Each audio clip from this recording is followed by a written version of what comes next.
You actually do have a much bigger range Yeah. than you usually do in just an everyday So you're talking. more expressive. Yes, exactly. Oh, wow. And so, for example, with this demo we were recording, one bit I got him to record quite slowly and with a deep voice, and another with greater pace and a higher pitched voice. So I said, use 10 or 9 when you did your counting. This take, use a 10 or a 9. Oh, wow. It must be such interesting tactics that you have, that you guys use when you're performing. And well, it varies from project to project, but trying to keep it as varied as possible. Because being one of the things about being a performer, you also have to go and see a lot of shows, and I've sat through a great many not so good ones. Yeah. And so you try to think from the audience's point of view, what's going to be engaging, what's going to be interesting, what's going to keep them paying attention. Yeah. So that's usually my approach. Yeah, yeah.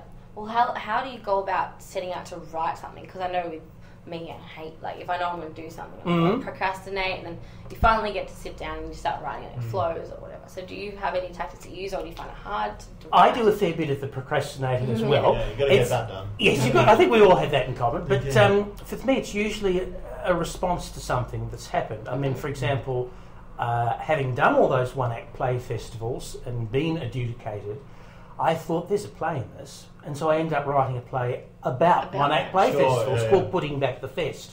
And that was a response to things I'd seen and heard at these festivals, which are competitive. I mean, some of them, there's thousands of dollars worth of prize money. The performers aren't getting paid, but if you win, you can be getting a lot of money.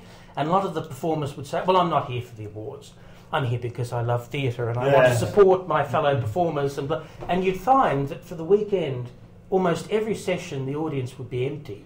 But they'd all turn up for the final night when the awards were being given. Even these people who said, I'm not here for the awards or the money. Surely. And so I wrote this show about the final night of such a festival, when the last 3 plays are adjudicated and the awards are being given out.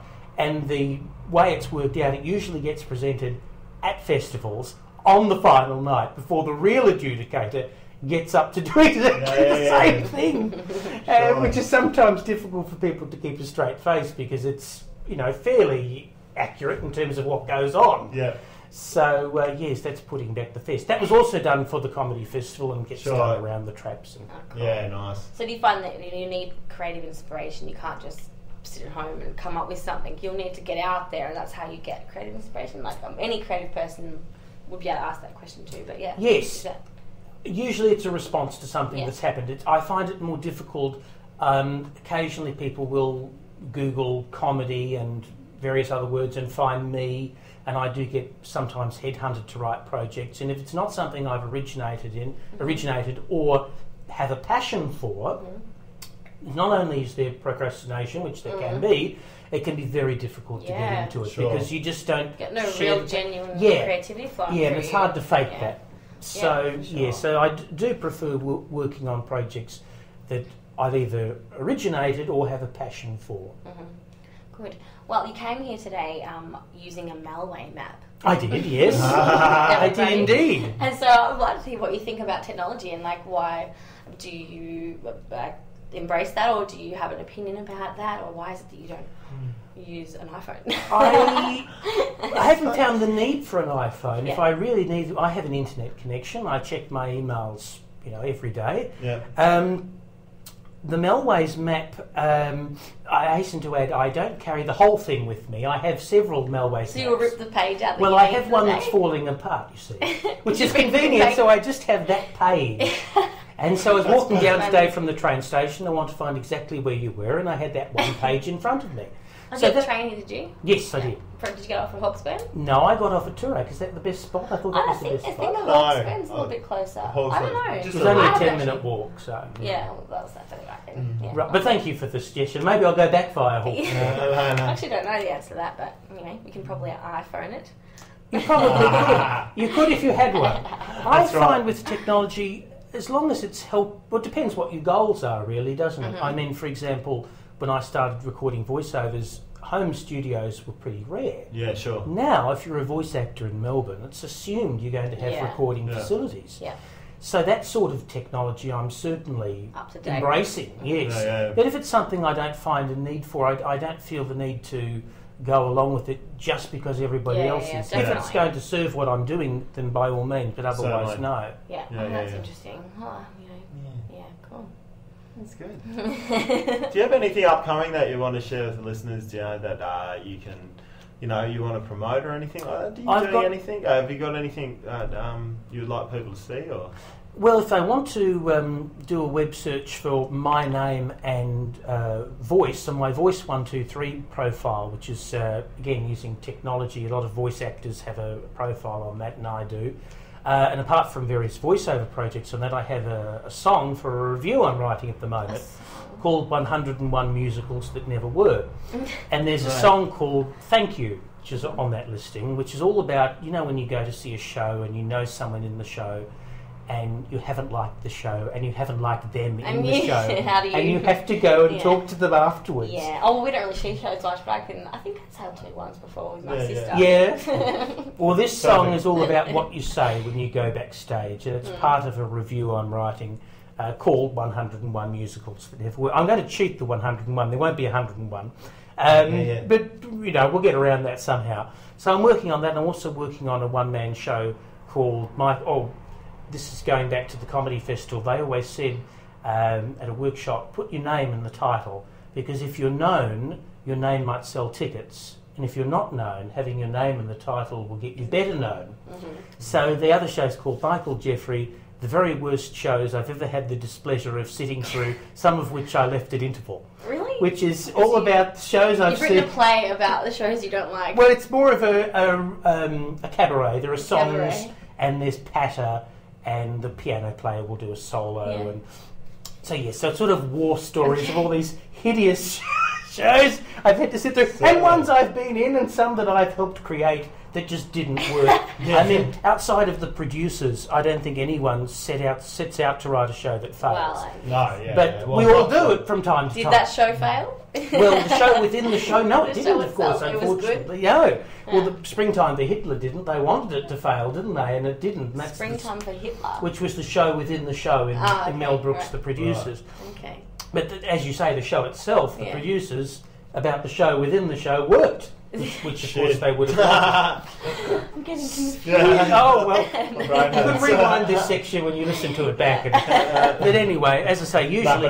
Exactly. You try to find something that's going to engage an audience, and some things do and some things don't. So they're two of the things I'm working on. Mind you, Squoval and Petrissage and all these other terms... lightning stuff. That's going to keep me busy for quite a few months. 600 to go? We're 600 and something to go. We're only 104 in. So. A couple of years? No, we knocked them over pretty quickly.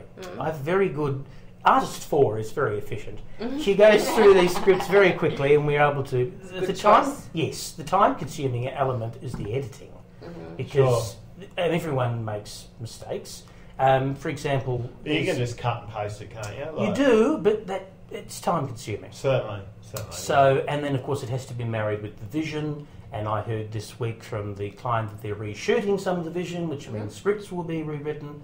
So it's a very time-consuming process. So those stage shows will happen at some point, but they're, as they say in the industry, on the back burner. Okay, on the back burner. And so when you're analysing the crowd and thinking about what it is that the crowd is liking, to find what engages them, do you find that you're starting to think about then what it is that the culture of today is into these days, and you find yourself actually quite knowledgeable in what people generally are like and what they get entertained by? It's interesting that you asked that. I went to a feedback forum at Arts Victoria, and they did a lot of research on who is the audience that goes to live shows.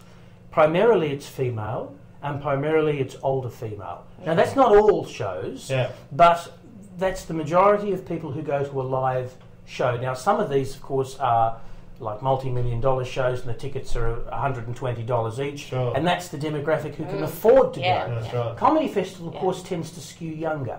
Definitely. But even within the Comedy Festival, you get shows that appeal to an older demographic. So I suppose I try not to let the tail wag the dog. I try to write about what interests me. And then see who flocks to you. And let people know this is what the show's about, this is the style. If this sort of interests you, then that's what you're going to get. I think that is so the way that every creative work should be made. You make it because you love it, and then let people. Don't make any assumptions about what other people like. That's silly. Don't try and tailor something for a certain crowd.